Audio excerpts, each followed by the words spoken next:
Hey guys, tonight we slip in to the quiet glow of an 18th century Quaker kitchen where the air hums with the faint scent of drying herbs and a kettle whispers on a wood fire. Picture yourself standing on a creaky oak floor, a clay mug warming your hands, as a Quaker woman in a plain bonnet stirs a steaming brew of chamomile and peppermint. These folks, known for their simplicity and peace-loving ways, turn tea-making into a gentle art, one that could lull even the most restless soul into a soft, dreamy haze.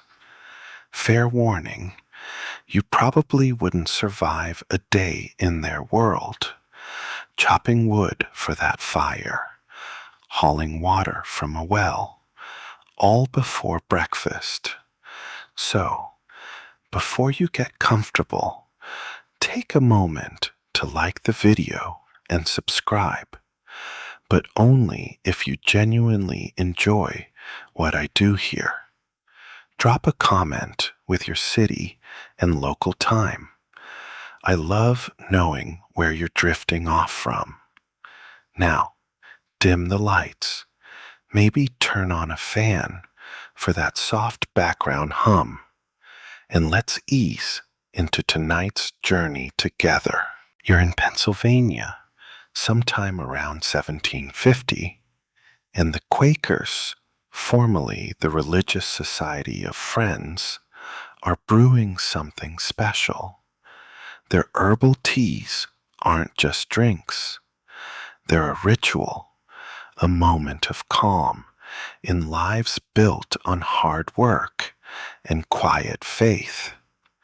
You're standing in a modest home, its walls unadorned, except for a single iron hook holding a bundle of dried lavender.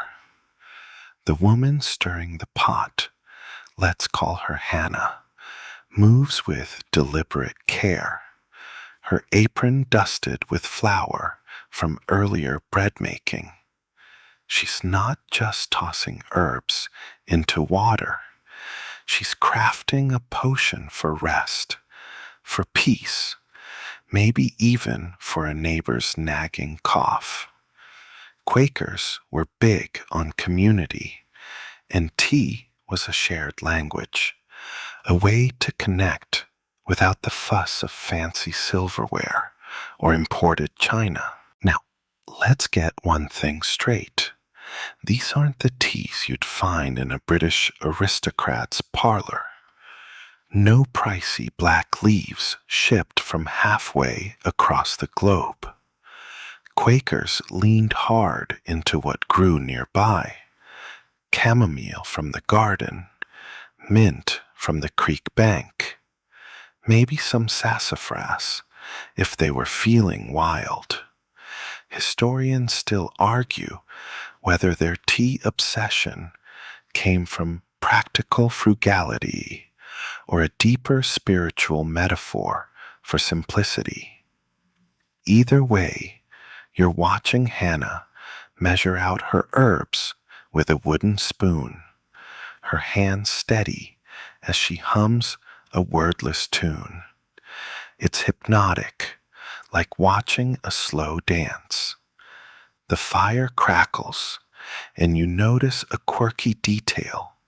She's using a chipped pottery cup, one she clearly loves despite its flaws. There's a story there, you bet. Maybe a gift from a child, or a relic from her mother's kitchen. You take a step closer, and the steam curls up, carrying a grassy floral warmth that makes your eyelids heavy. Tea making wasn't just about the end result. It was a process, a meditation. Quakers didn't rush. They'd pick their herbs at dawn, when the dew still clung to the leaves, believing it locked in the plant's essence. Sounds like something your yoga instructor might say, right? Except Hannah's not chasing mindfulness. She's just trying to make it through another day of spinning wool and dodging gossip about who skipped last week's meeting. You chuckle to yourself, imagining her rolling her eyes at the neighbor who boasted about their fancy imported tea. Plain water with weeds, she'd probably mutter, and you'd agree, because this brew smells like a meadow in summer. The mainstream fact here is that Quakers, especially in colonial America, were pioneers of herbal remedies. Their teas often doubled as medicine, soothing everything from insomnia to indigestion. But here's the quirky bit. Some Quakers swore by adding a pinch of dried clover flowers, claiming it brought vivid dreams. No science to back that up, but you can't help wondering what you'd dream about tonight if you tried it. Would it be Hannah's kitchen or something weirder, like a clover-fueled vision of dancing teapots? You smile, already feeling the weight of the day slip off your shoulders as the kettle's soft hiss pulls you deeper into this gentle, herb-scented world. You're stepping outside now, into the cool night air of a Quaker homestead, where a small herb garden glows faintly under a crescent moon. The scent of damp earth and crushed mint follows you as you crouch beside neat rows of chamomile, lavender, and something spiky you can't quite name. These gardens were the heart of Quaker tea making, tiny patches of green that fed both body and soul. You run your fingers over a chamomile stalk, its feathery leaves tickling your palm, and imagine the care it took to coax these plants from rocky colonial soil. No Home Depot seed packets here. You'd be lucky to keep the deer from munching your entire crop before harvest.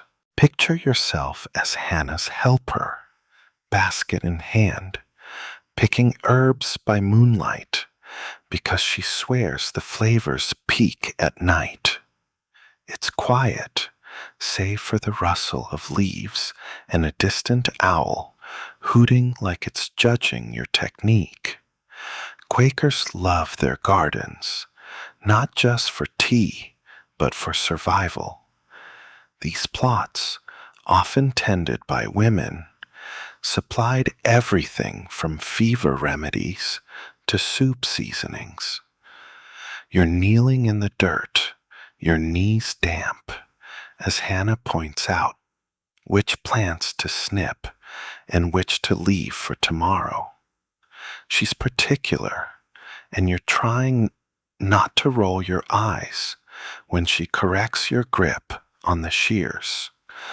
Bet she'd have a field day with your coffee maker's permanent clean me light. The mainstream fact is that 18th century Quakers were among the first in colonial America to systematically cultivate medicinal herbs, documenting their uses in handwritten journals. These gardens weren't just practical.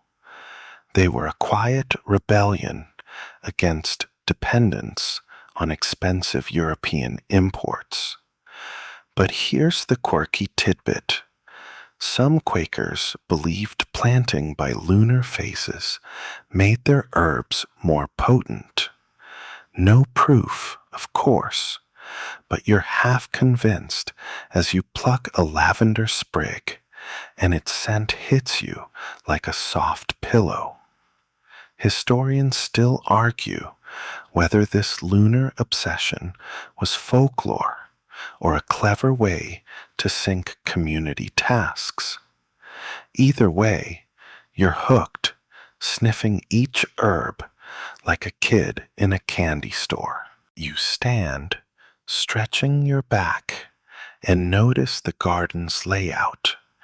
Neat squares divided by pebble paths, like a quilt stitched into the earth. It's soothing, this orderliness, and you get why Quakers leaned into it. Their lives were all about balance. Work hard, pray quietly, sip slowly.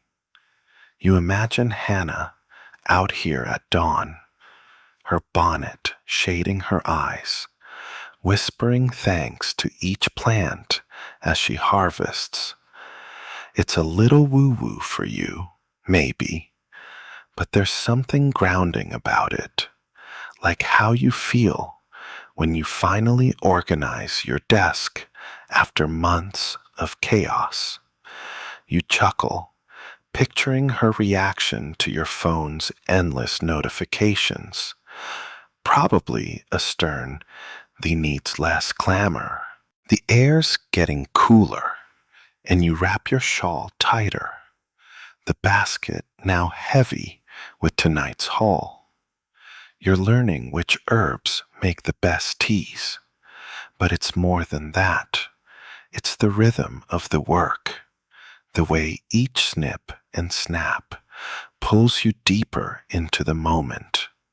You glance at the moon, wondering if it really does make the chamomile sweeter, or if that's just Hannah's way of making the job feel magical.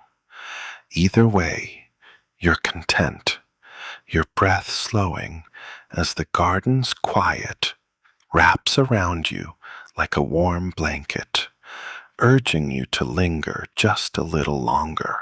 You're back in Hannah's kitchen now, the herb basket at your feet, and the air's thick with the sweet, apple-like scent of chamomile.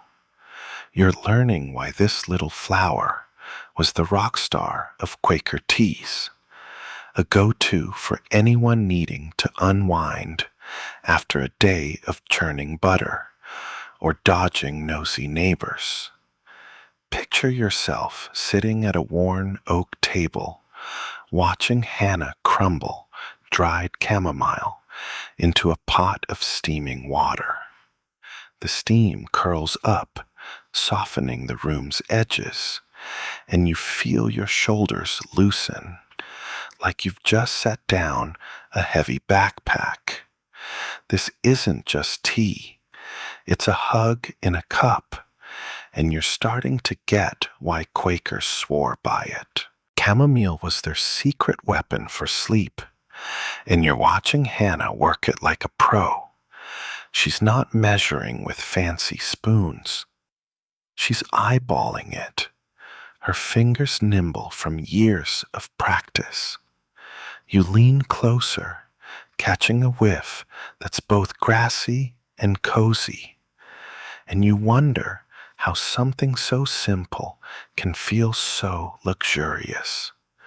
Quakers used chamomile for everything: insomnia, anxiety, even cranky kids who wouldn't stop wailing. You smirk, imagining trying to bribe your own restless brain with a mug of this stuff instead of scrolling through your phone at 2 a.m. Good luck with that, right? The mainstream fact is that chamomile's calming effects were well known in the 18th century, backed by centuries of European herbal tradition that Quakers brought to America. Its mild sedative properties come from compounds like apigenin, Though Hannah wouldn't know the chemistry, she just knew it worked. Here's the quirky bit. Some Quakers added a single rose petal to their chamomile tea, believing it deepened the calming effect by soothing the heart. No evidence, but you're tempted to try it, picturing yourself sipping petal-infused tea while pretending to be a poetic soul. Historians still argue whether this rose petal trick was a spiritual symbol or just a way to flex their garden's bounty. You're handed a warm mug, and the first sip is like sinking into a soft bed. It's gentle, floral, with a hint of sweetness that makes you close your eyes for a second. Hannah's watching you, a faint smile on her face, like she knows you're hooked. You're starting to get the rhythm of this place.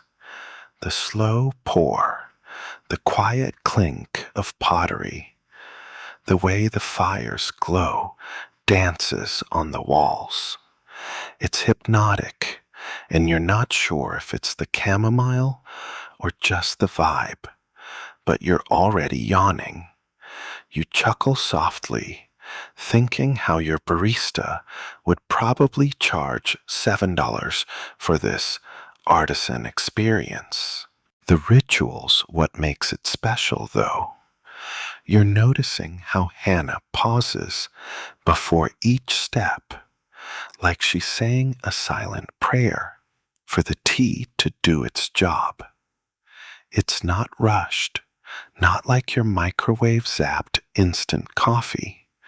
You're learning to appreciate the wait, the way the herbs need time to release their magic. You take another sip, and it's like the world's slowing down, just for you. The chamomile's working, sure, but it's also this moment, sitting here, surrounded by the soft hum of a Quaker kitchen, where everything feels simple, safe, and just a little bit enchanted.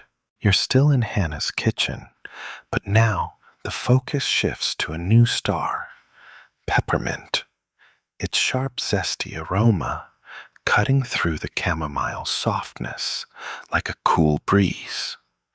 You're leaning over a steaming pot, watching Hannah drop in a handful of crinkly, dark green leaves she plucked from that moonlit garden you wandered through.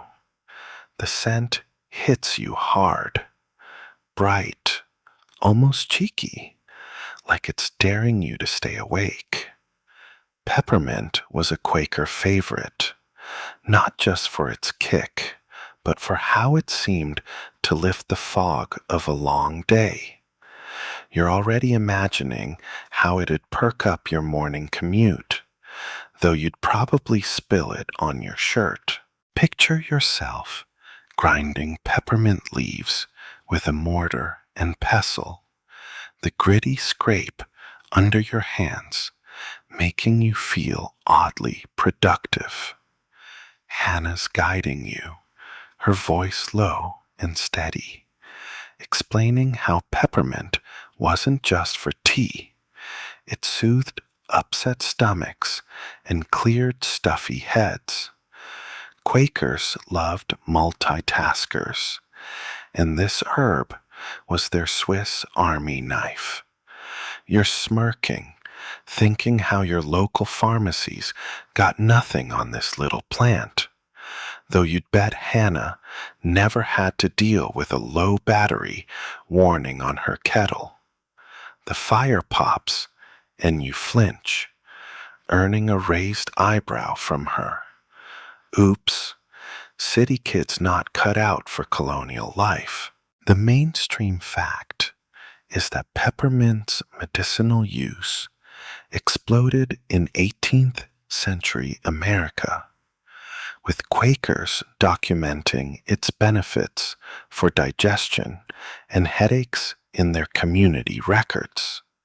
Its menthol gave that cooling zing, a sciency detail Hannah wouldn't know, but you appreciate as you sniff the steam.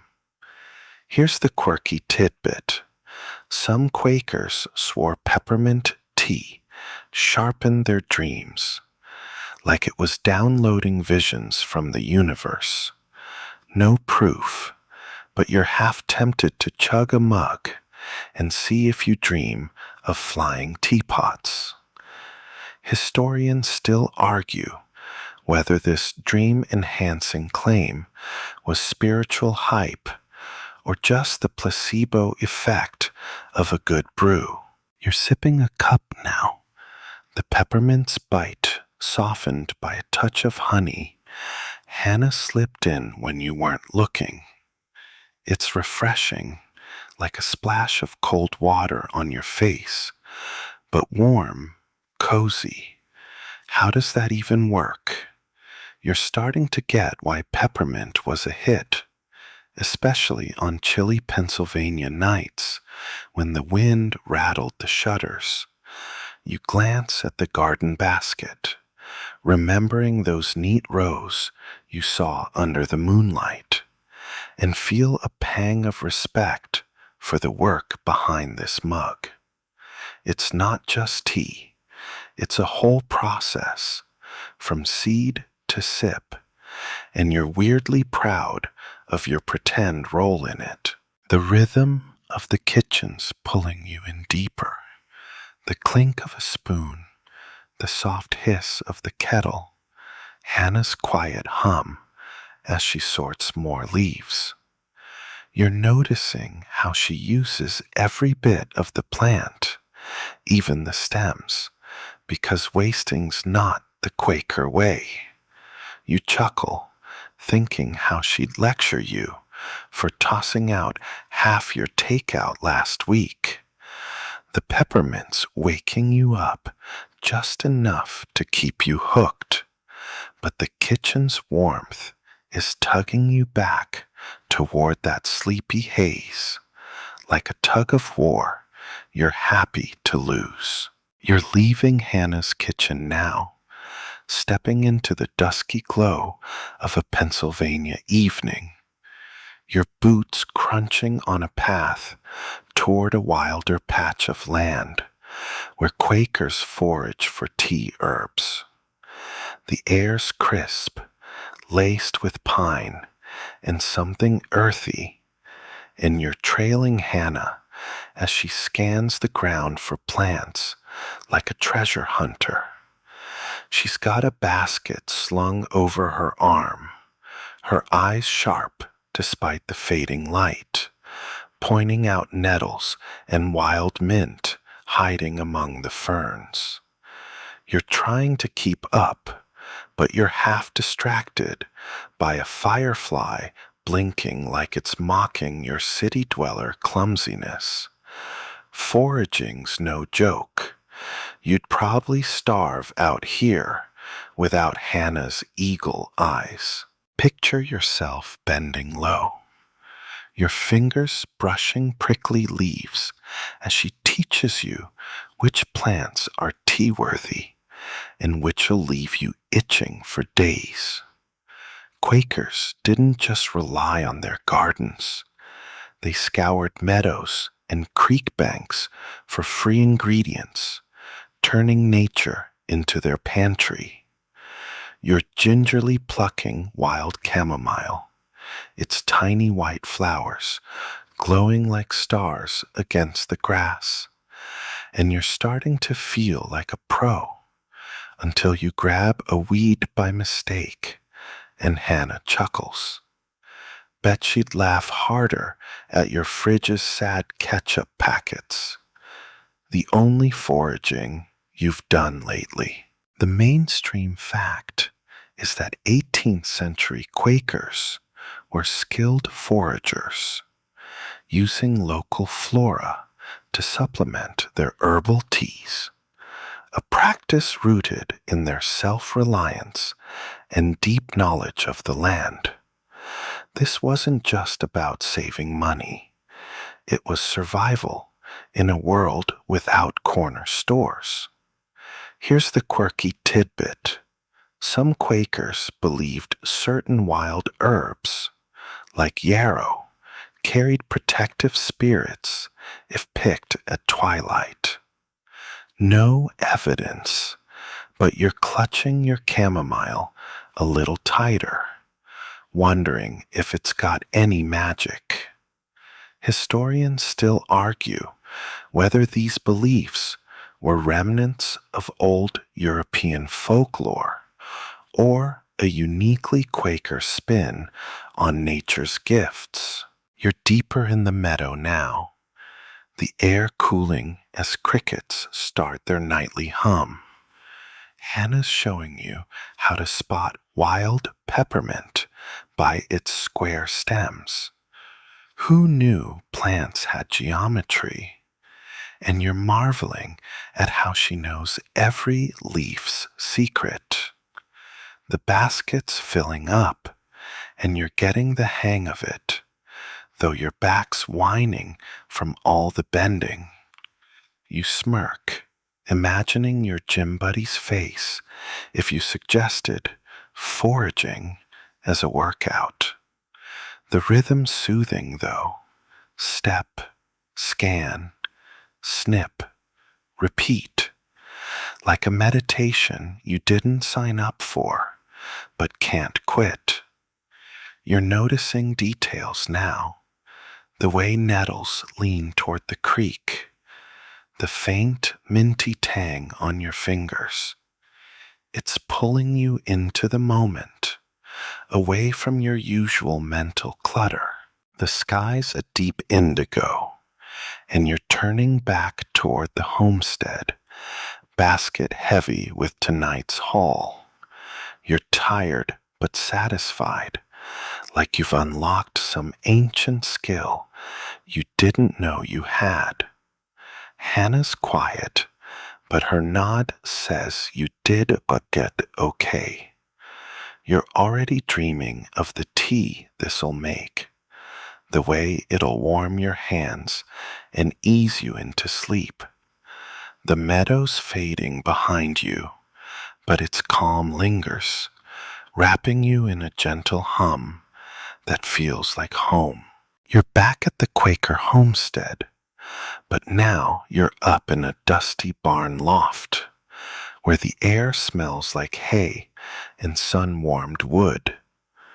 You're helping Hannah dry the herbs you foraged, spreading chamomile and peppermint across burlap sheets stretched over wooden racks.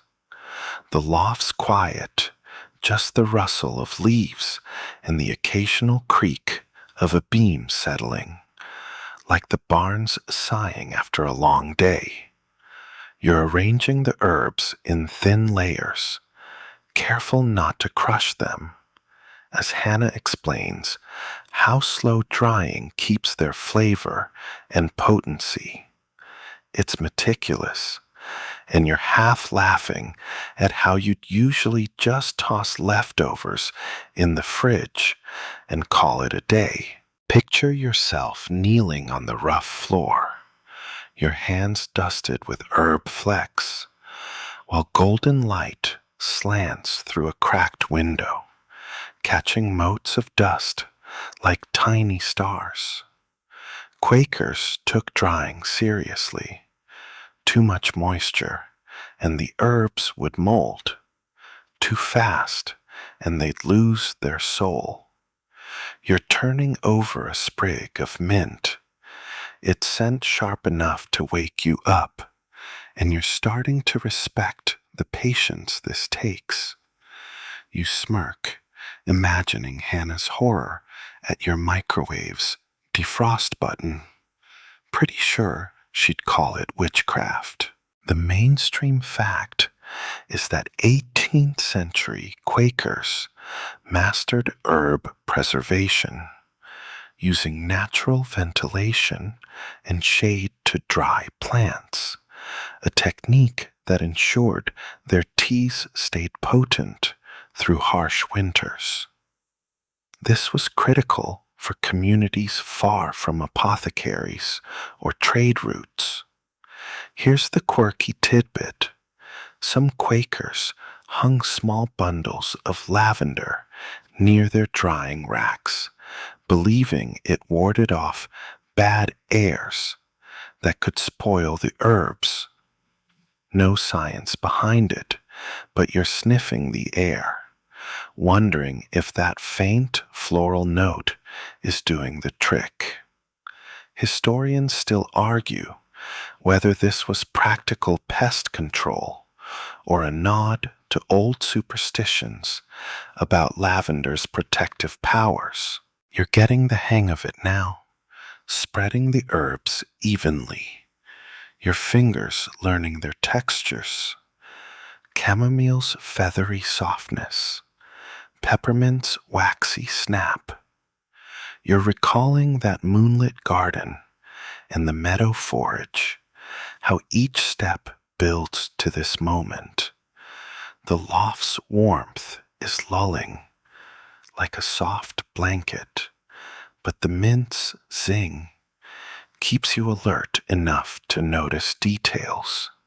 A spider weaving a web in the corner, the way Hannah ties herb bundles with twine as if wrapping a gift. You chuckle, picturing your friends' faces if you suggested herb drying night instead of binge watching. They'd think you'd lost it. The work's repetitive, but there's a rhythm to it. Spread, turn, check, repeat. That's pulling you deeper into a calm you didn't expect. You're starting to feel like part of this world, like you could belong among these quiet, deliberate tasks. The herbs are almost done, their colors fading, but their scents growing stronger. And you're already imagining the teas they'll become. You glance at Hannah, her hands steady as she works, and feel a quiet connection, like you're sharing a secret only this loft knows. The day's fading outside, and the barn's hush is wrapping you up, ready to carry you to the next step. You're back in Hannah's kitchen, the barn's dusty loft a memory, and now you're at the heart of Quaker tea making, blending the herbs you've dried into something magical. The table's cluttered with clay jars, chamomile, peppermint, a pinch of wild yarrow, and you're watching Hannah mix them by candlelight, her hands moving like a painter's, deliberate and sure. The air's a swirl of scents, floral and sharp, and you're leaning in, mesmerized by how she balances each ingredient. It's not just tea, it's alchemy, and you're half convinced you'd mess it up by sneezing. Your cooking's usually a hope for the best vibe. Hannah would not approve. Picture yourself holding a wooden spoon, stirring a blend she's handed you, the herbs crunching softly as they mingle in a chipped bowl. She's teaching you her secret recipe. 2 parts chamomile for calm, 1 part peppermint for clarity, and a whisper of yarrow for what she calls heart's ease. You're trying to keep a straight face, wondering if heart's ease is code for stop overthinking your inbox. The candle flickers, casting shadows that dance on the walls, and you're caught in the rhythm. Stir, sniff, adjust, like you're crafting a potion to charm the moon. The mainstream fact is that Quakers in the 18th century were meticulous about herbal blends, often tailoring teas to specific ailments or moods, a practice rooted in their deep study of botany. These recipes were passed down in families, rarely written, like culinary heirlooms. Here's the quirky tidbit.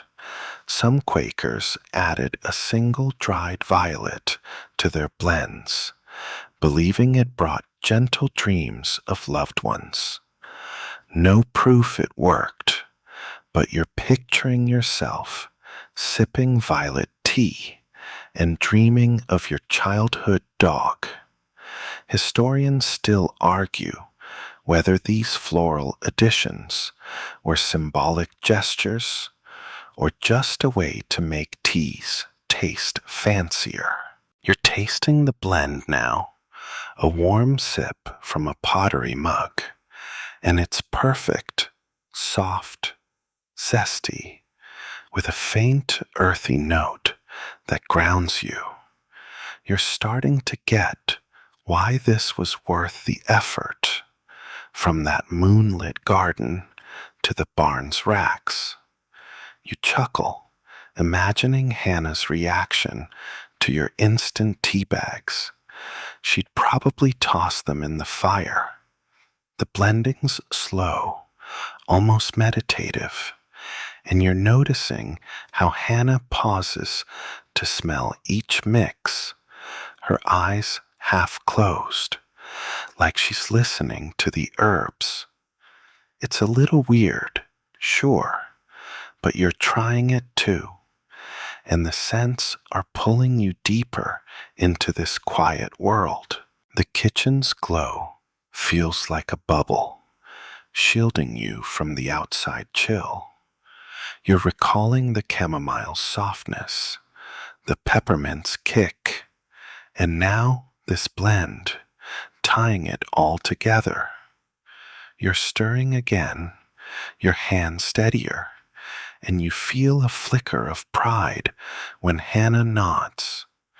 You're not just making tea, you're weaving a moment, a memory, something to carry into the night.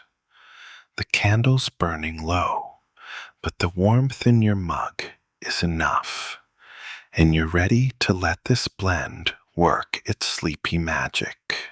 You're still in Hannah's world, but now you're shaping clay, your hands slick with mud as you sit at a wobbly table outside her kitchen, crafting a teapot for those precious Quaker brews. The evening air's cool, and you're surrounded by the hum of crickets and the faint scent of drying herbs from that barn loft you left behind. Hannah's guiding you, her fingers steady as she shows you how to pinch the clay into a simple, sturdy pot. No frills, just like the Quakers themselves. You're struggling to keep the sides even, and you're pretty sure your teapot looks like a lumpy pumpkin. Bet Hannah would faint at your dishwasher's quick cycle laziness. Picture yourself pressing your thumbs into the wet clay, feeling it yield under your touch as you try to mimic the smooth curve of Hannah's sample pot. Quakers made their own pottery, not just for tea, but for everything: bowls, mugs, jars, because buying fancy imports went against their keep it plain vibe. You're wiping sweat off your brow, leaving a muddy streak, and you chuckle, imagining your friends' faces if you swapped game night for pottery lessons. The clay's gritty, grounding, and you're starting to feel the weight of each choice. Too thick, and it won't fire right. Too thin, and it'll crack. The mainstream fact is that 18th century Quakers were skilled potters, producing functional ceramics in local kilns, a craft that supported their self-sufficient communities and reflected their minimalist values. These teapots were built to last, often passed down through generations. Here's the quirky tidbit. Some Quakers etched tiny, hidden symbols, like a leaf or cross, inside their teapots, believing it blessed the tea with peace. No evidence it did anything, but you're sneaking a glance at your pot's base, half hoping to find a secret mark. Historians still argue whether these symbols were spiritual tokens or just a potter's quiet signature. You're shaping the spout now, and it's trickier than it looks. Yours is more of a droopy beak than a graceful curve. Hannah's patient, though, nudging your hands gently, and you're starting to get the rhythm. Press, smooth, turn, repeat. You're thinking back to that chamomile tea you sipped, how it tasted better in a handmade mug, and you're wondering if this teapot will carry the same magic. You smirk, picturing Hannah's reaction to your plastic coffee tumbler. She'd probably call it a vessel of haste. The clay's cool under your fingers, and the world feels small. Just you, the pot, and the soft glow of a lantern nearby. The work's slow, deliberate, like everything in this Quaker life, and you're sinking into its calm. You're noticing the texture of the clay, the way it holds every mark of your touch, like a memory. Your teapot's not perfect, but it's yours, and you're already imagining pouring peppermint tea from it, the steam curling like a dream.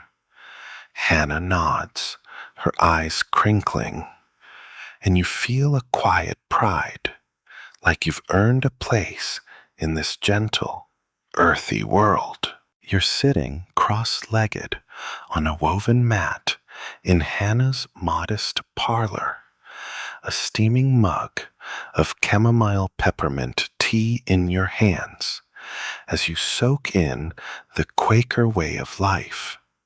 Simple, quiet, and deliberate. The room's bare, just a wooden bench, a single candle flickering on a shelf, and a faint herb scent lingering from that kitchen where you blended those teas. You're noticing how everything here feels intentional, like the Quakers stripped away the noise of the world to focus on what matters. Sipping your tea, you're wondering if you could ever ditch your phone's endless buzz for this kind of calm. Spoiler, you'd probably cave by noon. Picture yourself tracing the mug's rough edge with your thumb, feeling the clay you shaped in that lumpy teapot session, while Hannah sits across from you, her hands folded, explaining why Quakers lived so plainly.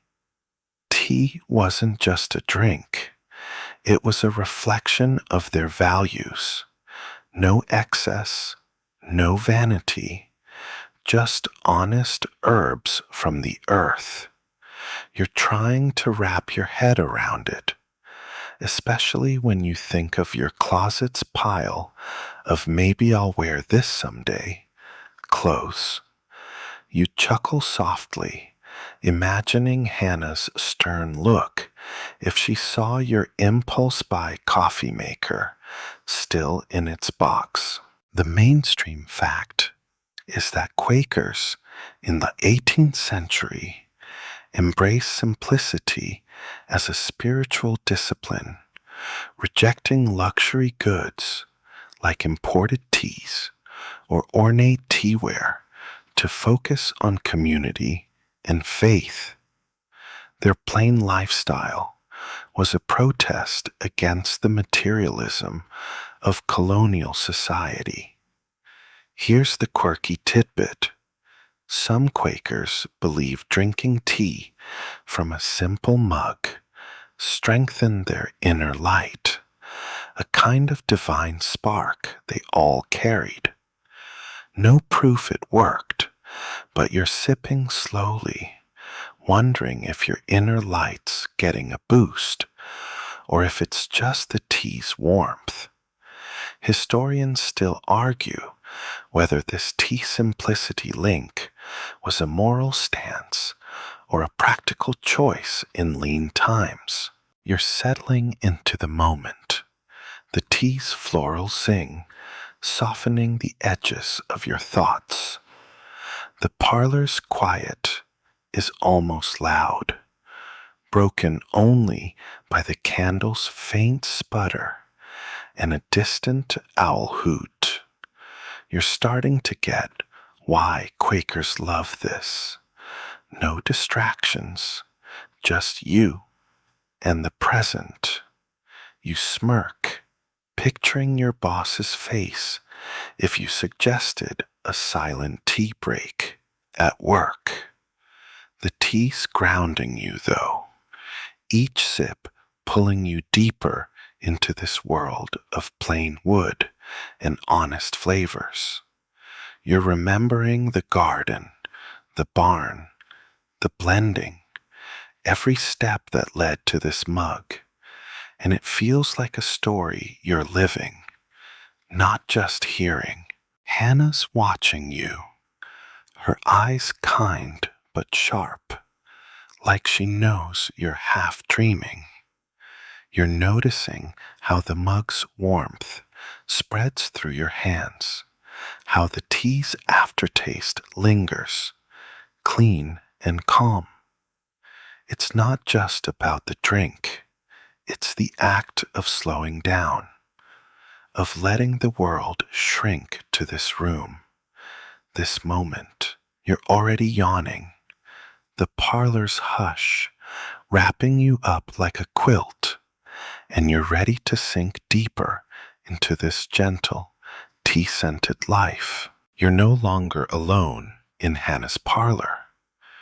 You're now part of a small Quaker gathering, sitting in a circle of wooden chairs, each person cradling a mug of that chamomile peppermint tea you helped blend.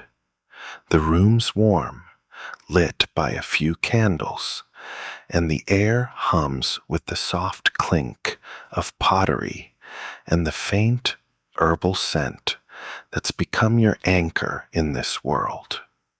You're at a community tea ritual, a Quaker tradition where neighbors share brews, stories, and silence, binding them closer than any fancy party could.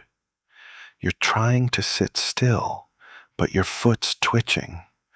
Bet Hannah's judging your fidgety modern energy. Picture yourself passing a teapot, maybe the lumpy one you shaped, around the circle, each person pouring carefully, their movements slow, like a dance. Quakers didn't need grand gestures. Tea was their glue, a way to connect without words. You're noticing the faces, worn, kind, some lined with worry from a hard harvest, and you feel the weight of their shared lives. You're sipping your tea, its warmth spreading, and you're half laughing at how your usual community is a group chat blowing up with memes. Hannah would probably call that a clamor of nonsense. The mainstream fact is that 18th century Quaker communities often centered social and spiritual life around shared rituals like tea drinking, which reinforced their values of equality and mutual care. These gatherings were as much about bonding as worship. Here's the quirky tidbit. Some Quakers believed the steam from communal tea carried their prayers upward like incense. No evidence, but you're watching the steam curl from your mug, wondering if it's whispering your wish for a good nap. Historians still argue whether this steam prayer idea was a poetic metaphor or a literal belief tied to their mysticism.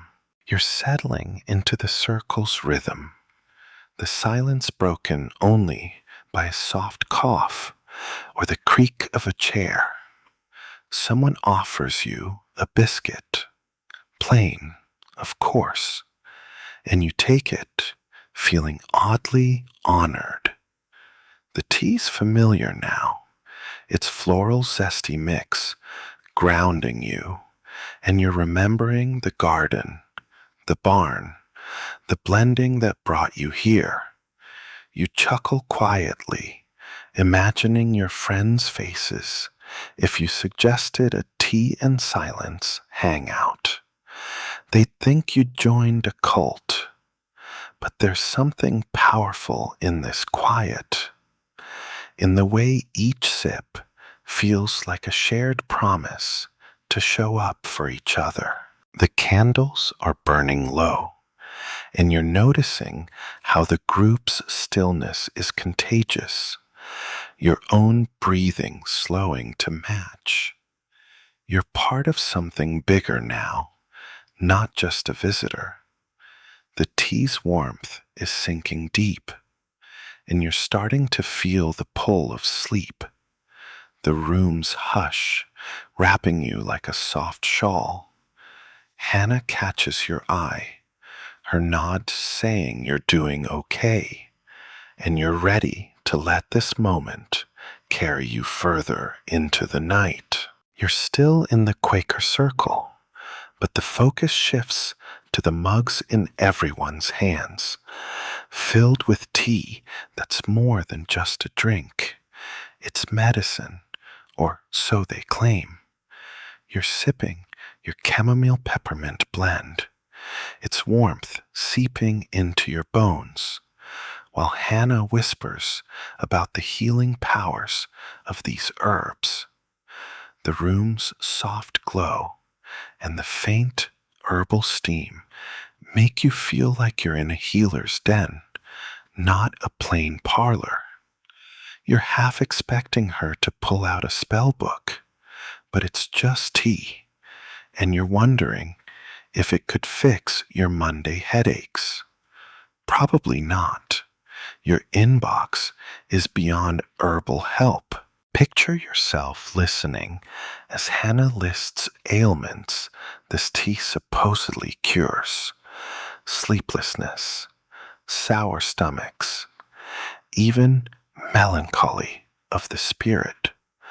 Quakers were big on natural remedies, turning their gardens and foraged patches into pharmacies.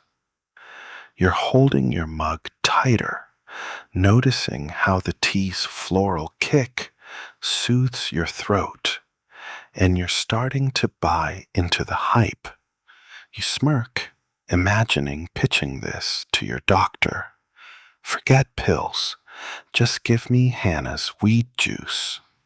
She'd probably confiscate your lumpy teapot for that one.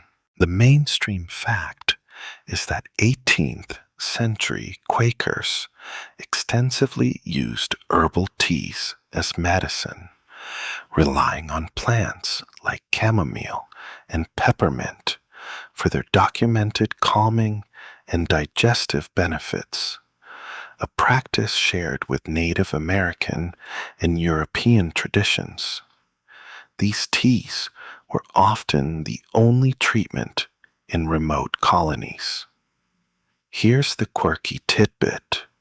Some Quakers claimed a pinch of dried dandelion in tea could clear the mind's fog, a bold claim with zero proof. You're picturing yourself sipping dandelion tea and suddenly acing a crossword. Wishful thinking.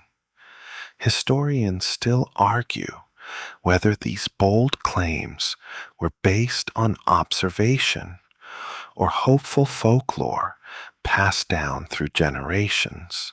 You're watching an older man in the circle, his hands gnarled from farm work, swear by peppermint for his aches, while a young woman nods, saying chamomile eased her baby's fussiness.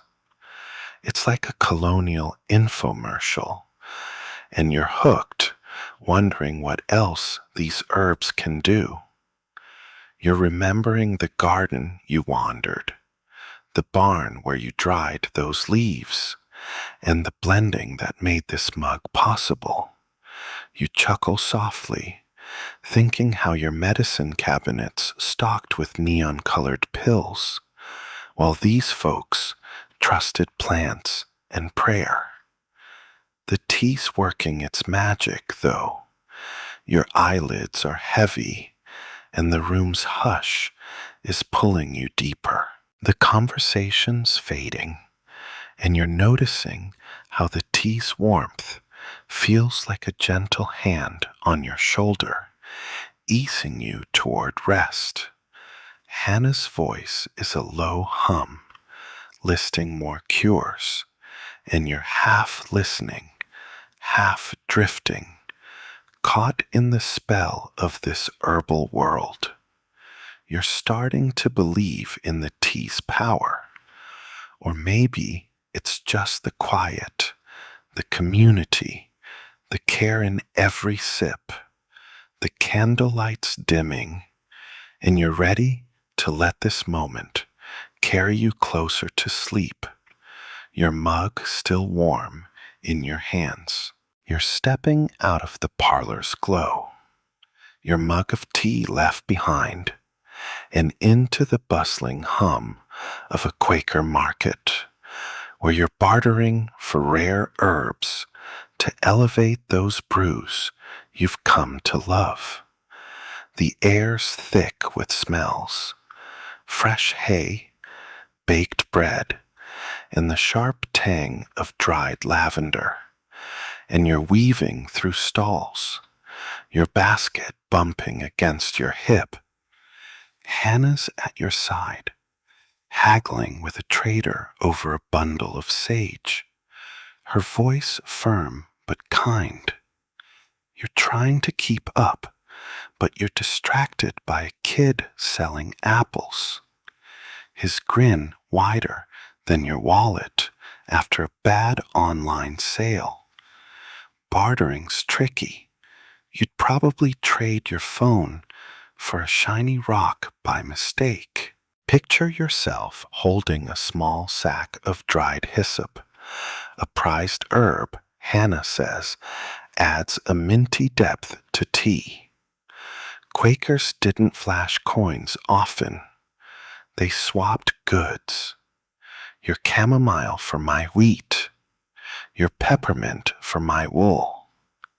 You're offering a jar of that blend you mixed, hoping it's enough for the hyssop, and the trader's eyeing it like you've handed him a questionable coupon.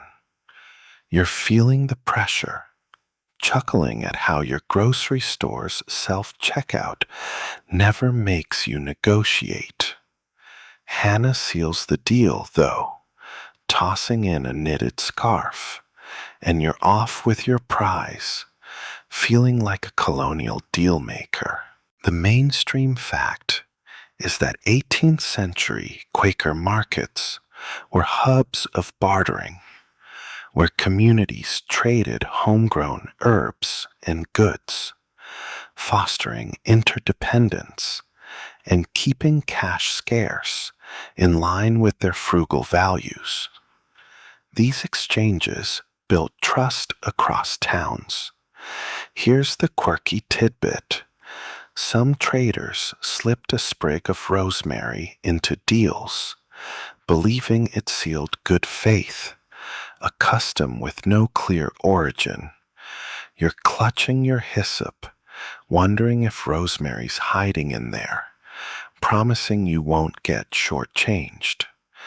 Historians still argue whether this rosemary ritual was a practical trust signal or a superstitious flourish from older traditions. You're wandering deeper into the market, noticing the rhythm, voices haggling, baskets swapping, a dog sniffing your boots. You're thinking back to the garden, the barn, the blending, and how this hyssop will join that chamomile and peppermint in your next tea. You smirk, imagining Hannah's face if she saw your delivery app's rush order fee. She'd call it paying for impatience. The market's alive, but there's a Quaker calm beneath it. Everyone moving with purpose, no rush. You're starting to like this give and take, the way it feels less like shopping and more like storytelling, each trade carrying a piece of someone's life. The sun's dipping, casting long shadows, and you're heading back with Hannah, your basket heavier and your heart lighter. The hyssop scent is faint but promising, and you're already dreaming of the tea it'll make, its minty warmth waiting to soothe you. The market's noise fades, and you're sinking into that familiar Quaker hush, ready for the next step in this gentle, herb-scented journey. You're back in Hannah's world, but now you're in the thick of a Quaker kitchen, not just hers, but a neighbor's, where women gather to prepare tea with a quiet authority that makes you feel like an intern on your first day. The room's alive with soft chatter, the clink of mugs, and the earthy scent of herbs, chamomile, peppermint, and that hyssop you bartered for at the market. You're watching a woman named Ruth, her hands quick as she sorts leaves, while Hannah and others weigh in on blends. You're trying to look useful, but you're mostly just holding a spoon, wondering if you'd survive this without Wi-Fi. Spoiler, you'd be begging for a signal by lunch. Picture yourself passing a basket of dried herbs, your fingers brushing against the rough weave, as Ruth explains how women led the charge in Quaker tea making. They weren't just brewing, they were keepers of knowledge, passing down recipes like sacred texts. You're stirring a pot under Hannah's watchful eye, the steam warm on your face, and you're starting to feel the weight of their role. Tea was their domain, a quiet power in a world where men often called the shots. You smirk, imagining your friends' faces if you suggested a tea-making committee for your next hangout. They'd think you'd gone full colonial.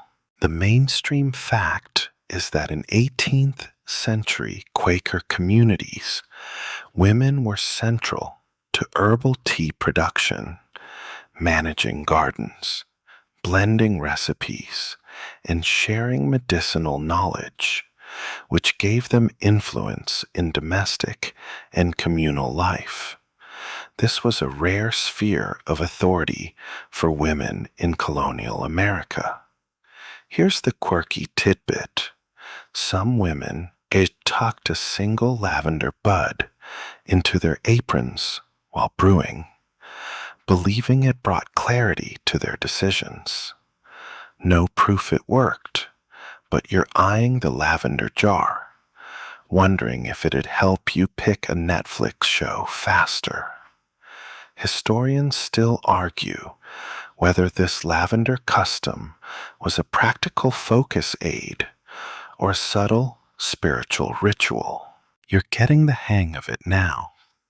Measuring chamomile with a wooden scoop, your hand steadier as Ruth nods approval. You're thinking back to the market, the barn, the blending, each step led by these women, their hands shaping every sip. You chuckle softly, picturing Hannah's reaction to your coffee shop's barista art, foam. She'd probably call it frivolous fluff.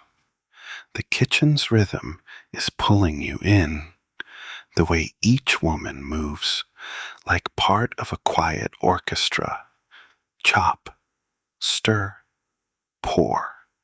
You're noticing their ease, their confidence, and it's humbling, like you're peeking into a world where tea isn't just a drink but a legacy. The fire's crackling, and you're handing out mugs, the tea's familiar warmth grounding you. You're starting to feel like you belong, even if your stirring's a bit sloppy. The women's voices blend with the steam, their stories of harvests and remedies wrapping you in a soft haze. You're sinking deeper into this moment. The kitchen's glow and the tea's scent tugging you toward a calm you didn't expect. Hannah catches your eye, her smile saying you're learning and you're ready to carry this warmth into the night. You're sitting in a Quaker meeting house now, the air still and heavy with quiet, a steaming mug of chamomile tea in your hands as you join a silent worship session. The room's plain, wooden benches, no ornaments, just the soft creak of floorboards and the faint herb scent from your tea, brewed by those women you watched in the kitchen. You're trying to stay still, but your mind's wandering to that hyssop you bartered for, the garden you wandered, and you're wondering if silence is supposed to feel this loud. You'd probably get kicked out for checking your phone right now. Good thing it's 1750. Picture yourself on a hard bench, the tea's warmth grounding you as you notice the others. Men, women, even a kid fidgeting like you, each holding a simple mug. Quakers believed silence let their inner light shine, and tea was their quiet companion, sipped slowly to ease into the stillness. You're taking a sip, the chamomile's appley softness, calming your jitters, and you're starting to get why they paired tea with this hush. It's like a warm hand on your shoulder, saying, chill. You chuckle inwardly, imagining Hannah's face. If she caught you whispering, she'd probably hand you a broom to sweep out thy noise. The mainstream fact is that 18th century Quaker worship relied heavily on silent reflection, with communal tea drinking often woven into these gatherings to foster calm and focus, a practice that set them apart from noisier religious traditions. Tea was a ritual anchor in their spiritual life. Here's the quirky tidbit. Some Quakers believe the act of sipping tea in silence align their thoughts with divine clarity, like tuning a radio to a holy frequency. No evidence, but you're sipping slowly, half hoping for a cosmic epiphany, or at least a nap. Historians still argue whether this tea silence link was a meditative tool or a cultural quirk rooted in their love of simplicity. You're settling into the silence now, the tea's warmth spreading through you, and you're noticing how the room's stillness feels alive, like a shared breath.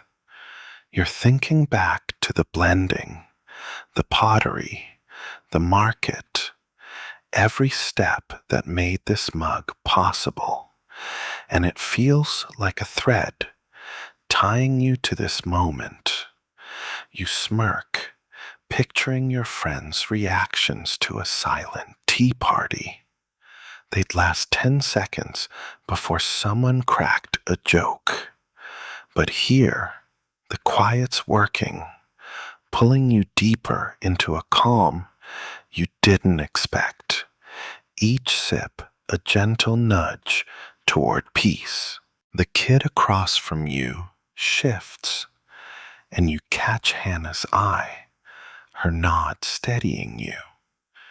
You're starting to feel the silence, not as empty but full, of thoughts, of warmth, of the tea's faint floral hum. Your eyelids are heavy, the mug's heat fading in your hands, and the meeting house's hush is wrapping you like a soft blanket. You're ready to let this moment carry you further. The tea and silence blending into a sleepy, sacred rhythm that feels like home. You're back in Hannah's kitchen, the meeting house's silence a fading echo. And now you're steeping a new herb, lemon balm, its citrusy, green scent brightening the air like a sunny afternoon. You're standing by the hearth, watching Hannah crumble the delicate leaves into a pot, her movement slow and sure, as she tells you this was the Quaker's go-to for soothing frayed nerves. The fire's glow dances on the walls, and you're feeling the weight of the day slip away, like you've traded your to-do list for this mug. You're half expecting lemon balm to solve all your problems, though it probably can't fix your habit of losing socks. Picture yourself holding a warm clay mug, the one you shaped, as the lemon balm tea steeps, its aroma sharp yet gentle, like a friendly nudge to relax. Quakers love this herb for its calming magic, using it to ease restless minds or settle arguments over who forgot to milk the cow. You're sipping it now, the taste clean and faintly sweet, and you're starting to believe it could charm even your grumpiest coworker. You chuckle, imagining Hannah's reaction to your energy drinks. She'd probably pour them out and hand you this tea instead. The mainstream fact is that lemon balm, known scientifically as Melissa officinalis, was widely used in 18th century Quaker communities for its documented calming and mood-lifting properties, often brewed to relieve stress or mild insomnia. It was a staple in their herbal arsenal. Here's the quirky tidbit. Some Quakers swore a pinch of lemon balm in tea could spark joyful visions during prayer, though no one's sure if that was the herb or just wishful thinking.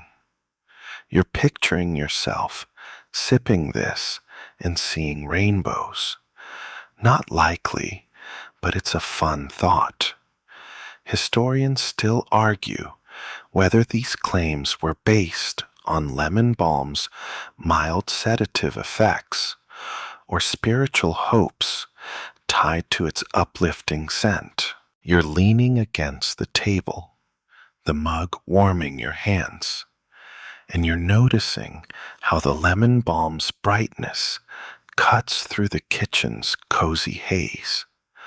Like a ray of light, you're thinking back to the chamomile softness, the peppermint zing, and how this herb fits into that gentle lineup you've grown to love.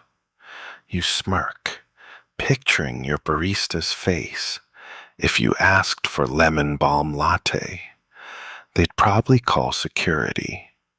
The tea's working, though, easing your mind into a soft hum, and you're starting to feel like you could float through this moment forever.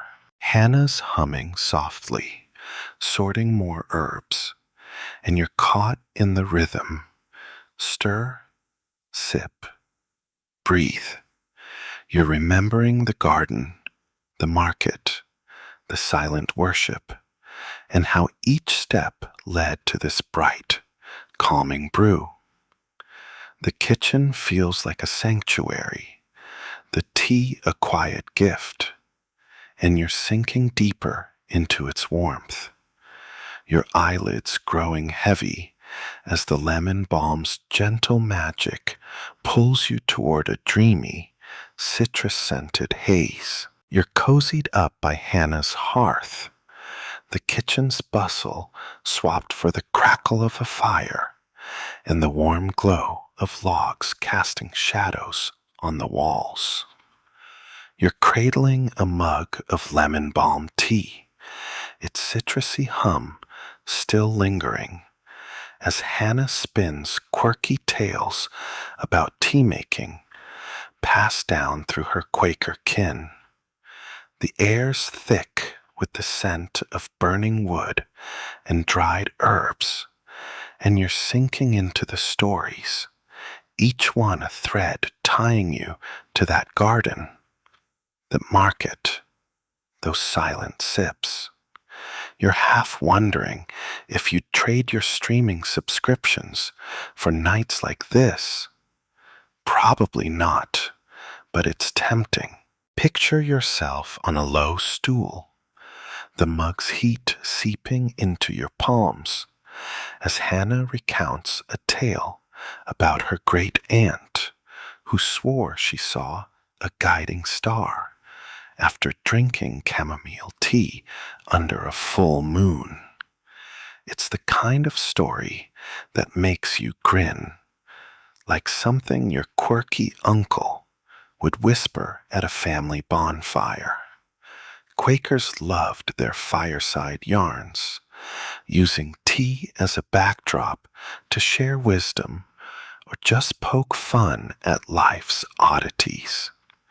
You're chuckling, imagining Hannah's face if she heard your podcast backlog. She'd probably say it's too much noise for one soul. The mainstream fact is that 18th century Quakers often used storytelling as a communal tool, sharing oral histories during tea gatherings to preserve knowledge and strengthen bonds, especially in tight-knit Pennsylvania settlements. These tales were their entertainment and legacy. Here's the quirky tidbit. Some Quakers believe tea brewed with foraged herbs carried the spirit of the land, making stories told over it more vivid. No proof, but you're sipping your tea, half expecting Hannah's tale to paint pictures in your mind. Historians still argue whether this belief was a poetic nod to nature or a way to make storytelling feel sacred. You're leaning closer, the fire's warmth kissing your face, as Hannah tells another story about a neighbor who mixed peppermint and yarrow and dreamed of a lost cow, then found it the next day. You're smirking, thinking how your dreams are usually about missing deadlines, not runaway livestock. The tea's tying it all together, each sip pulling you deeper into this world of hearths and herbs. You're remembering the blending, the pottery, the market bartering, and how every step feels like part of these tales, like you're living one yourself. The fire pops and you flinch, earning a soft laugh from Hannah. You're noticing how her voice weaves with the tea steam, the room's glow, creating a spell you don't want to break. You're starting to feel the story settle in your bones, the tea's calm, wrapping you like a shawl. Your eyelids are drooping, the mug's warmth fading, and you're ready to let Hannah's next tale carry you closer to a dreamy haze. The hearth's hum, your only guide. You're still by Hannah's hearth, but the fire's glow is dimmer now, and you're brewing tea in leaner times, when herbs are scarce and the air carries the bite of a hard Pennsylvania winter. You're hunched over a small pot, rationing chamomile and peppermint like they're gold dust, as Hannah shows you how Quakers made do when harvests failed or markets dried up.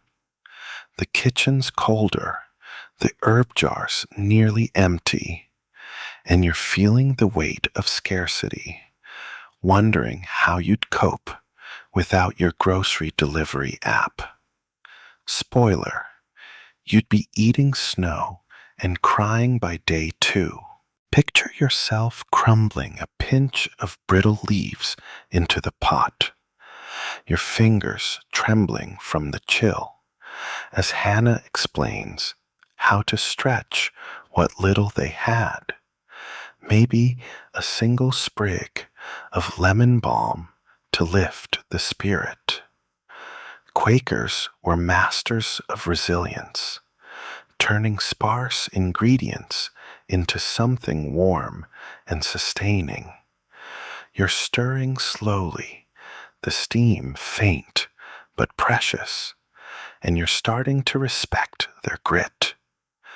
You chuckle quietly, imagining Hannah's disdain for your emergency instant noodles. She'd probably call them a mockery of sustenance.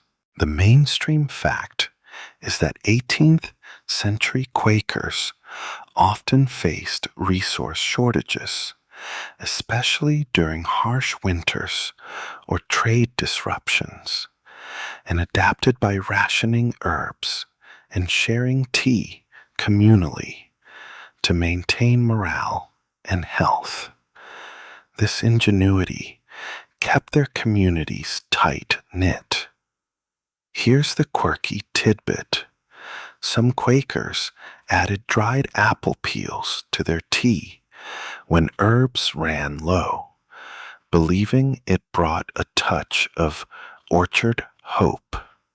No proof it did much, but you're picturing the faint, fruity tang, wondering if it'd cheer you up on a bleak day.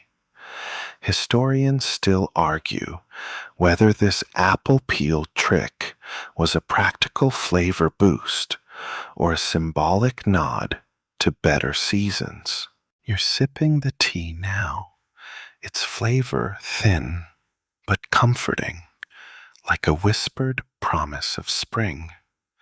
You're thinking back to the lush garden, the bustling market, and how far you've come to this sparse brew. The fire's crackling weakly, and you're noticing Hannah's steady hands, her calm, even when the pantry's bare. You smirk, picturing your panic. If the coffee shop ran out of beans, you'd be staging a protest. But here, the tea's enough. Its warmth spreading through you, tying you to this moment of making do. The kitchen's quiet, save for the wind rattling the shutters, and you're sinking into the rhythm. Stir, sip, breathe. You're starting to feel the strength in this simplicity, the way a few leaves can still carry you through. Hannah's watching you, her nod saying you're learning, and you're ready to let this fragile, hard-won tea pull you deeper into a calm, sleepy haze.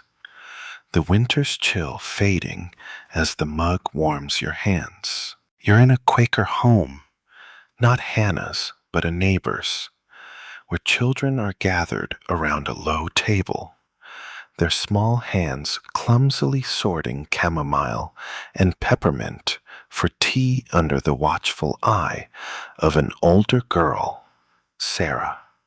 The room's warm, lit by a single lantern, and the air's soft with giggles and the grassy scent of herbs. You're sitting on a stool, tasked with showing a boy how to tie herb bundles, and you're feeling out of your depth. Your knot looks more like a tangle than Sarah's neat loops. You're wondering how kids handled this without YouTube tutorials. Bet you'd be banished to firewood duty by now. Picture yourself handing a bundle to a girl who can't be more than 7. Her fingers quick as she mimics Sarah's technique, while you try not to mess up your own. Quakers taught their kids tea making early, passing down the craft like a family heirloom, not just for practical skills, but to root them in community and care. You're watching the kids laugh when a boy drops his herbs, and you're starting to see how tea was their classroom, their play. You chuckle, imagining your childhood self trading Pokemon cards instead of chamomile. Hannah would have had none of that. The mainstream fact is that 18th century Quaker children were trained in herbal knowledge from a young age, learning to grow, dry, and blend teas as part of their education, which blended practical and moral lessons in self-reliance. This ensured traditions endured. Here's the quirky tidbit. Some kids were told that tying herb bundles tight as a prayer kept bad dreams away, a charming belief with no basis. You're picturing your own restless nights, wishing a tight knot could have fixed them. Historians still argue whether this was a playful teaching tool or a way to weave spirituality into daily chores. You're getting better at the knots now, your fingers less clumsy, and you're noticing how the kids' chatter quiets when they sip their weak tea, a treat for their work. You're thinking back to the garden, the barn, the market, every step these herbs took to reach these small hands. You smirk, picturing your boss's face if you suggested tea making as a team building exercise. Good luck with that. The room's glow is pulling you in. The children's focus contagious, and you're feeling a strange pride, like you're part of their lesson, their legacy. The lantern's light flickers, and you're handing out more herbs, the kids' eyes bright with purpose. You're sinking into the rhythm, sort, tie, sip, and it's soothing, like a lullaby you didn't know you needed. Sarah catches your eye, her nod saying, "You're not hopeless, and you're ready to let this gentle moment, scented with chamomile and childhood, carry you closer to a sleepy, herb-warmed haze." You're in a Quaker meeting house again, but this time it's a special gathering, a peace assembly where tea flows freely, and you're holding a mug of peppermint tea. Its cool zing steadying you amid murmured prayers for harmony. The room's hushed, lit by candles, and you're surrounded by faces, young, old, weary, united by their pacifist ideals. The air carries the sharp scent of herbs and wax, and you're feeling the weight of their commitment, wondering if you could swear off arguments as easily as you swear off bad coffee. Probably not. Your last debate over pizza toppings got heated. Picture yourself passing a teapot, maybe that lumpy one you shaped, around the circle, each person pouring with care, their sips punctuating the silence like soft commas. Quakers were fierce about peace, and tea was their quiet ally, a shared ritual to calm tempers and focus hearts on nonviolence. You're sipping your tea, its minty bite waking your senses, and you're starting to see how a simple drink could anchor such big ideals. You chuckle inwardly, imagining Hannah's reaction to your road rage honk last week. She'd probably make you brew tea for the whole highway. The mainstream fact is that 18th century Quakers used communal tea drinking during peace gatherings to reinforce their pacifist principles, a practice that symbolized unity and calm in a world often torn by conflict. These moments strengthen their resolve against violence. Here's the quirky tidbit.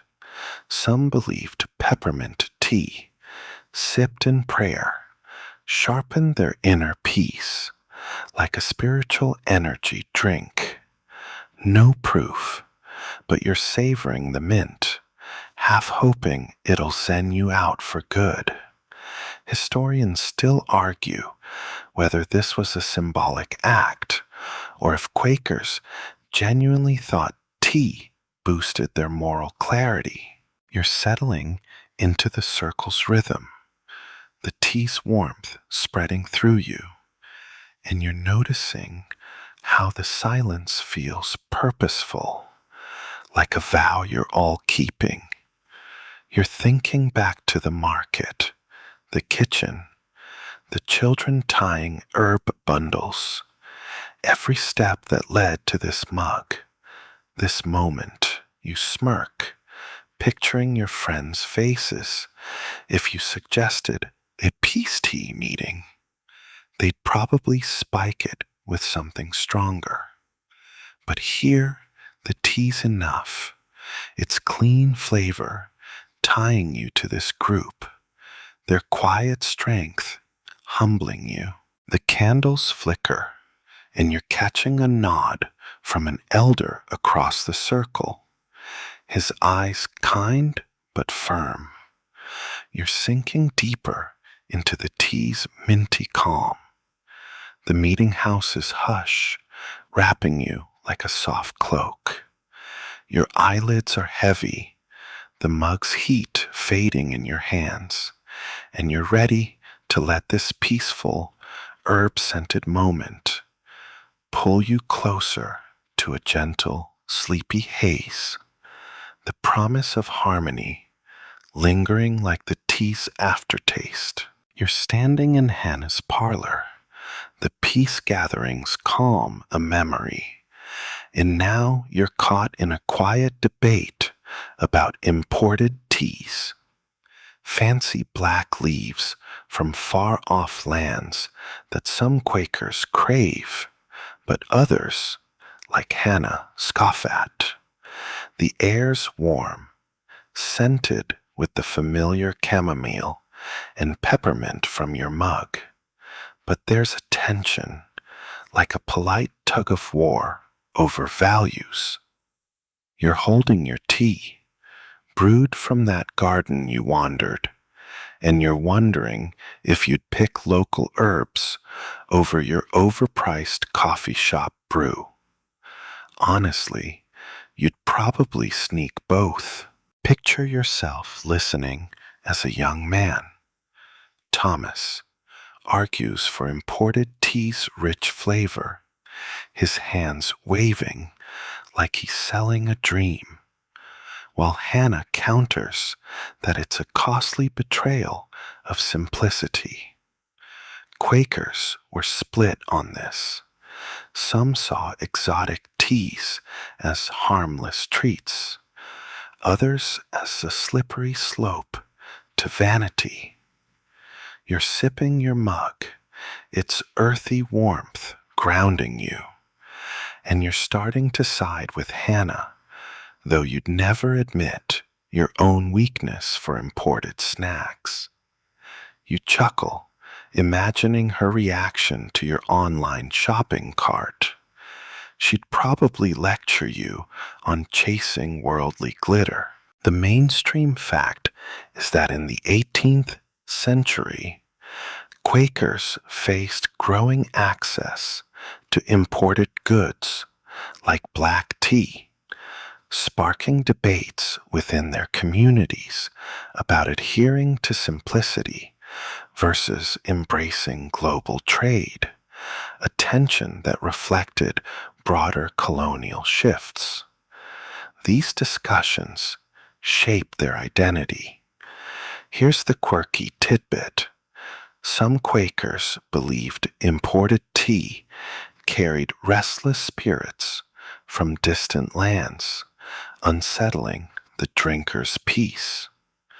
No evidence, but you're eyeing your mug, glad it's local. Historians still argue whether this was a moral stance against luxury or fear of cultural drift. You're noticing the parlor's simplicity, plain walls, a single candle, making Thomas's talk of fancy teas feel out of place. You're thinking back to the market bartering, the women blending, the peace circle, how every herb in your mug tells a story of this community. You smirk, picturing your friends' faces if you swap their energy drinks for Hannah's brew. They'd riot. But the tea's working its magic, its floral softness easing the room's tension, and you're sinking into the debate's rhythm, less about winning and more about understanding. Hannah's voice softens, offering Thomas a sip of her tea, and you're catching her point. What grows here is enough. The candles flickering, and you're feeling the mug's fading warmth, the parlor's hush pulling you deeper. Your eyelids are drooping, and you're ready to let this moment, herbs, arguments, and all, carry you toward a sleepy haze, the tea's gentle glow lingering like a quiet promise. You're in a Quaker home, not Hannah's, but a neighbor's, where the parlor doubles as a makeshift tea house, a cozy hub where folks gather to share mugs of chamomile and peppermint tea. The room's alive with soft voices, the clink of pottery, and the grassy warmth of herbs, a far cry from the debate over imported teas you just left. You're sitting on a bench, your mug, maybe that lumpy one you shaped, warm in your hands, watching neighbors swap stories and laughter over their brews. You're wondering if you could trade your coffee shop's sterile vibe for this. Probably not. You'd miss the Wi-Fi. Picture yourself passing a teapot around, the steam curling like a friendly ghost, as a woman named Mary pours for you, her smile welcoming despite your outsider status. Quakers didn't need formal tea houses. Their homes were open doors, where tea fostered community without the fuss of fancy parlors. You're sipping your tea, its floral zing grounding you, and you're starting to feel like you belong, even if your knots from that kid's lesson were a mess. You chuckle, imagining Hannah's reaction to your chain coffee shop. She'd call it a den of haste. The mainstream fact is that 18th century Quaker homes often served as informal gathering spots, where tea drinking strengthened social bonds and reinforced their egalitarian values, a practice that made their communities resilient. These spaces were vital for connection. Here's the quirky tidbit. Some Quakers believed that sharing tea from the same pot created a circle of trust, binding drinkers in mutual care. No proof, but you're feeling the warmth of Mary's pour, like it's sealing a quiet pact. Historians still argue whether this was a symbolic ritual or just practical hospitality in tight-knit towns. You're noticing the room's simplicity.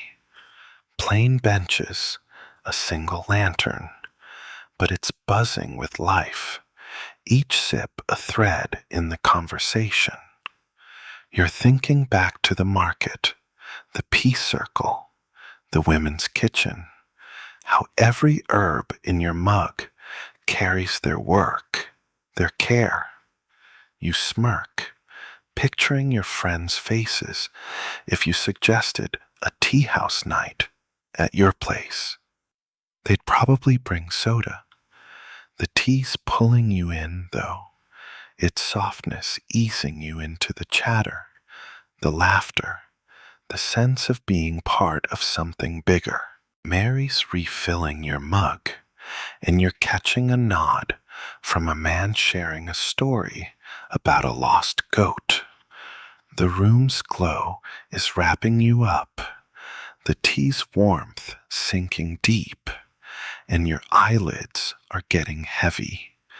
You're ready to let this tea house moment, its voices, its herbs, its quiet joy, carry you closer to a sleepy haze. The mug's fading heat, a gentle anchor in this warm, communal hum. You're back in Hannah's kitchen, the tea house's chatter a warm memory. And now you're experimenting with bold new tea blends, tossing in unexpected herbs like sage and rose hips under her curious gaze. The air's thick with earthy, floral notes, and you're stirring a pot, feeling like a colonial mad scientist, though your last kitchen experiment was probably a burnt microwave meal. The fire's crackling, and you're wondering if this mix will be a hit or a flop. Either way, you're having fun. Bet Hannah would side-eye your innovative instant ramen hacks. Picture yourself sprinkling a pinch of rose hips into the brew, their tart, fruity scent mingling with peppermint zing, as Hannah nods, intrigued but skeptical. Quakers weren't afraid to play with flavors, tweaking blends to suit moods or seasons, turning tea into a canvas for creativity. You're tasting a sip, the mix sharp and strange, but not bad, and you're starting to see why they love this. Each blend was a tiny adventure.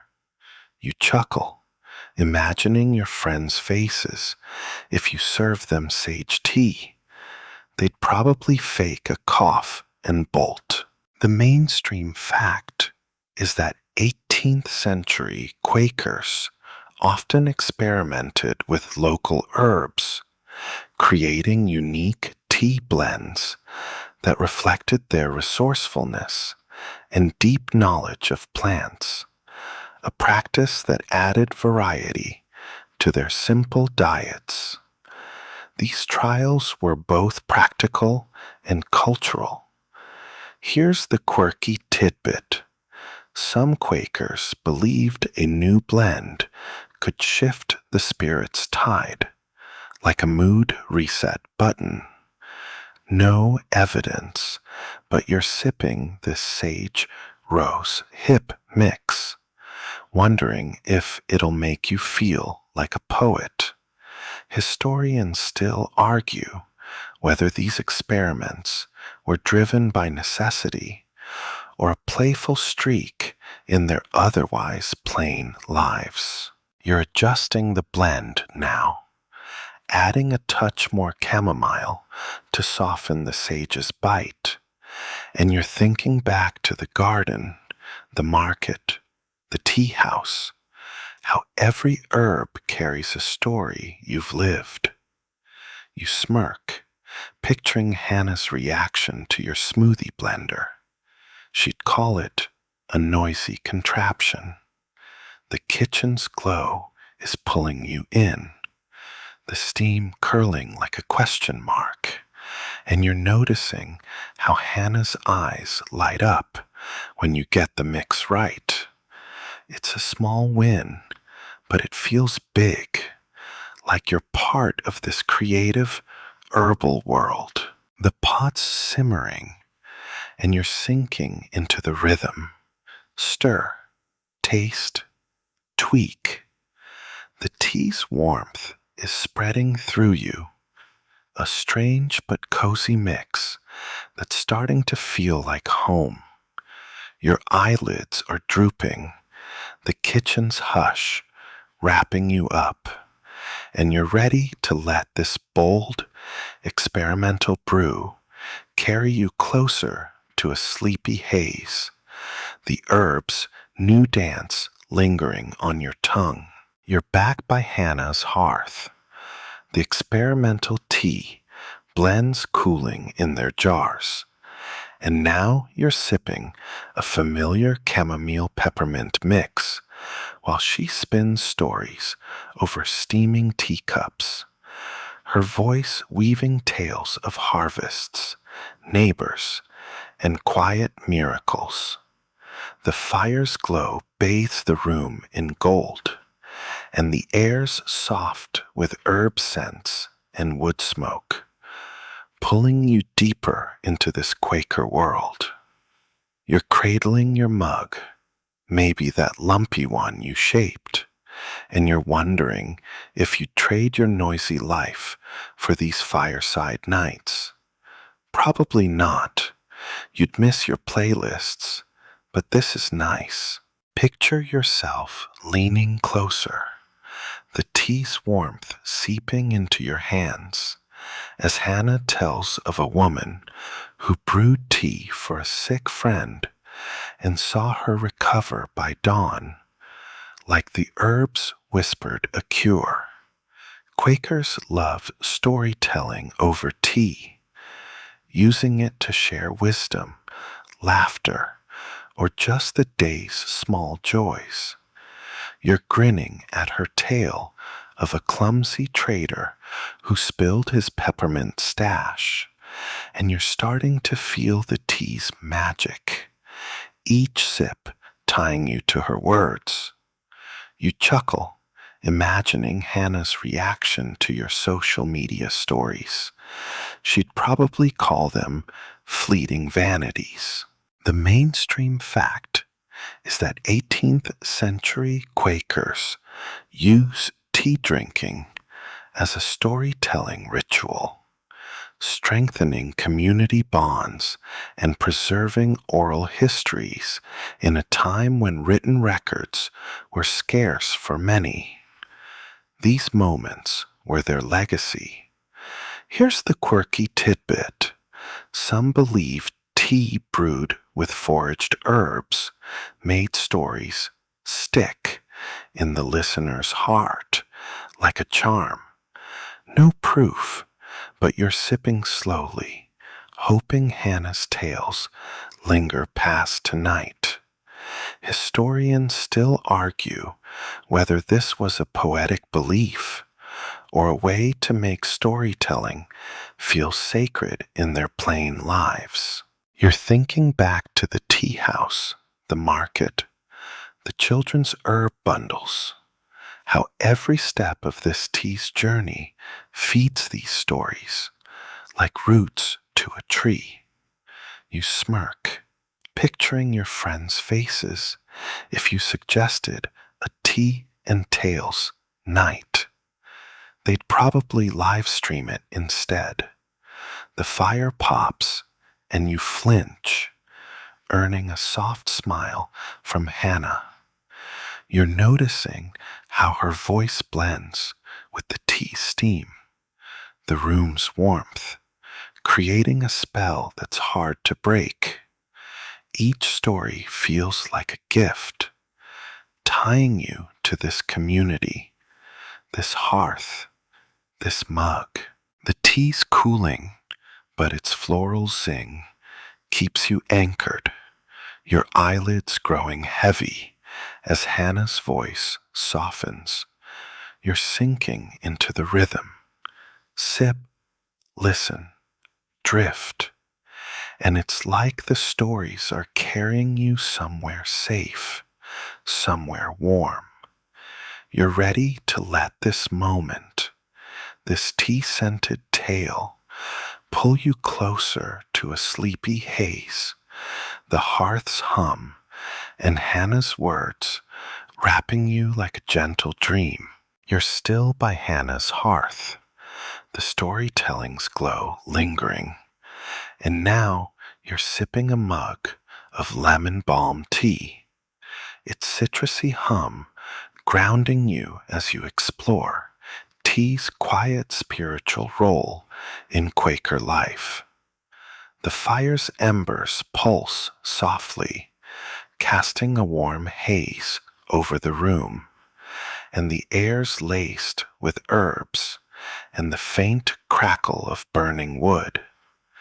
You're holding your mug, maybe that lumpy one you crafted, and you're wondering if tea could make your chaotic life feel this sacred. Doubtful, you'd still stress about Wi-Fi, but this moment's got you hooked.